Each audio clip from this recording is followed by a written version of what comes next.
Histoire de l'Afrique du Nord ancienne de Stéphane Gsell, tome 1, livre 1, chapitre 3, le climat de l'Afrique du Nord dans l'Antiquité.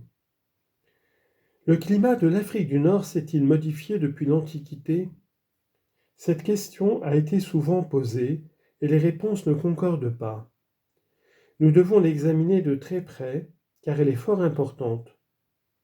Pendant une partie de l'époque dont nous écrivons l'histoire, l'Afrique du Nord a joui d'une grande prospérité agricole.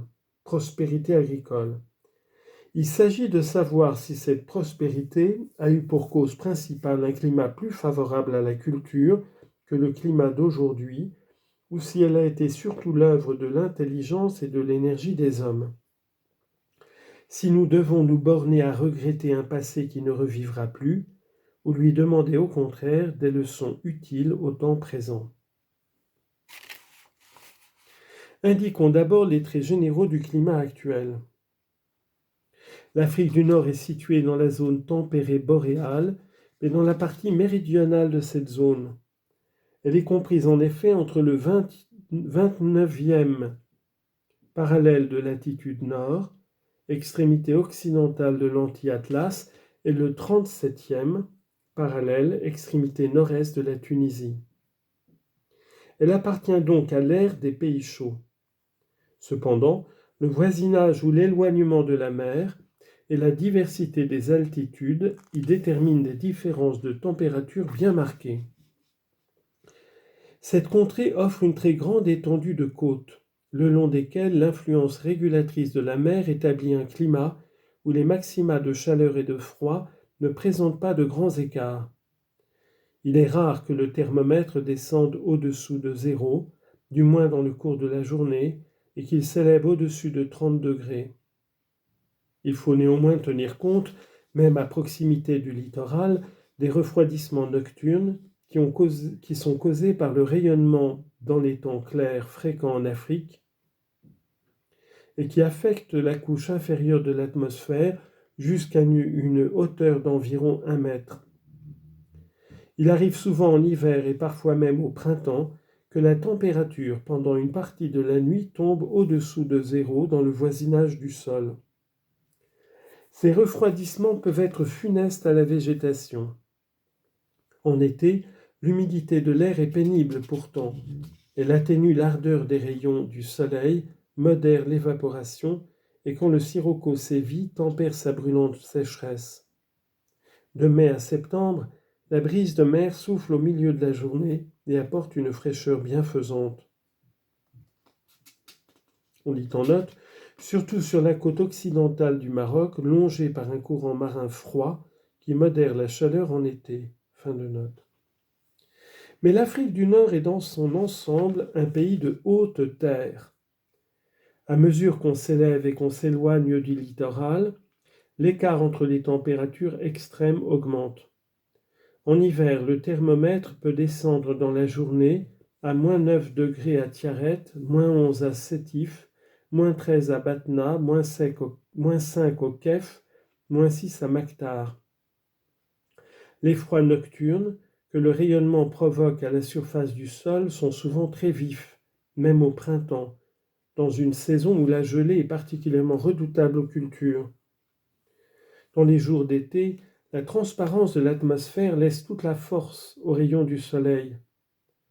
La chaleur et l'évaporation sont intenses. Mais la fraîcheur des nuits exerce une action tonique sur les hommes et les animaux. Le rayonnement produit des rosées qui réparent dans une certaine mesure les effets de l'évaporation diurne. Parmi les vents, le sirocco présente des caractères spéciaux.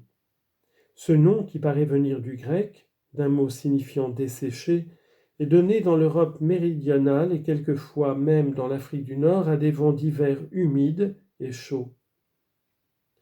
Il en est résulté des confusions. Conformément à l'étymologie qui vient d'être indiquée, il convient de réserver le nom de sirocco à un vent d'est, à un vent sec, Tantôt, il ne se manifeste que sur une étendue très limitée, tombant verticalement, sans perturbation apparente de l'atmosphère et durant en général peu de temps. Tantôt c'est un vent d'origine saharienne dont la direction varie par conséquent du sud-est au sud-ouest. Il peut traverser la mer et s'avancer jusqu'aux côtes méridionales de l'Espagne et au centre de l'Italie. Il souffle avec violence, obscurcissant l'air par les poussières qu'il entraîne, pompant l'humidité, amenant une chaleur de four, sauf lorsqu'il passe sur des montagnes couvertes de neige. Quoiqu'il puisse éclater en toute saison, il se déchaîne surtout en été et dure soit quelques heures à peine, soit plusieurs jours. On lit en note, la fréquence du sirocco varie beaucoup selon les régions. Le vent chaud du sud est très rare au Maroc, au nord du Haut-Atlas qui l'arrête. À Alger, il ne souffle qu'un petit nombre de jours par an. Il est au contraire fréquent dans l'est et le sud de la Tunisie où il ne rencontre pas d'obstacles. 113 jours de sirocco à Sousse, 134 à Kérouan. Fin de note. Son influence sur les êtres vivants est déprimante. Il dessèche la végétation et est particulièrement redoutable à la vigne. Les céréales moissonnées au début de l'été sont moins exposées à ses ravages. On lit en note surtout l'orge qui mûrit 1 mois plus tôt que le blé. Fin de note.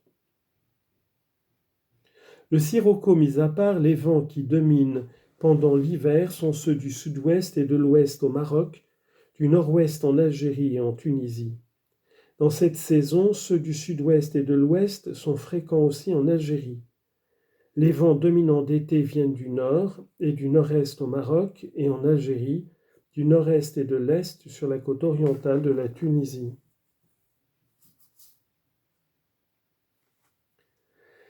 C'est la quantité plus ou moins forte des pluies et leur répartition plus ou moins favorable à la végétation, beaucoup plus que la qualité des sols qui font la valeur économique des régions.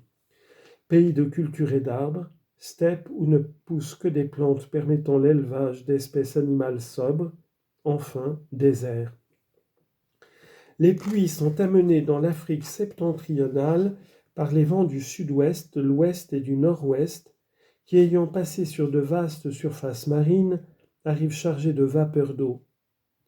En Algérie, pays où les conditions météorologiques ont été assez bien étudiées, on a constaté que les précipitations les plus fréquentes, les plus abondantes et les plus étendues sont dues au vent du nord-ouest.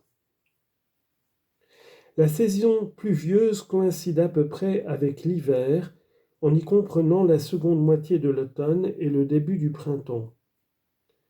Entre les mois d'octobre à novembre et d'avril-mai, c'est la période de l'année où les vents, dont nous venons de parler, dominent et où la vapeur d'eau qu'ils contiennent rencontre au-dessus des terres africaines des températures plus ou moins froides qui la forcent à se condenser.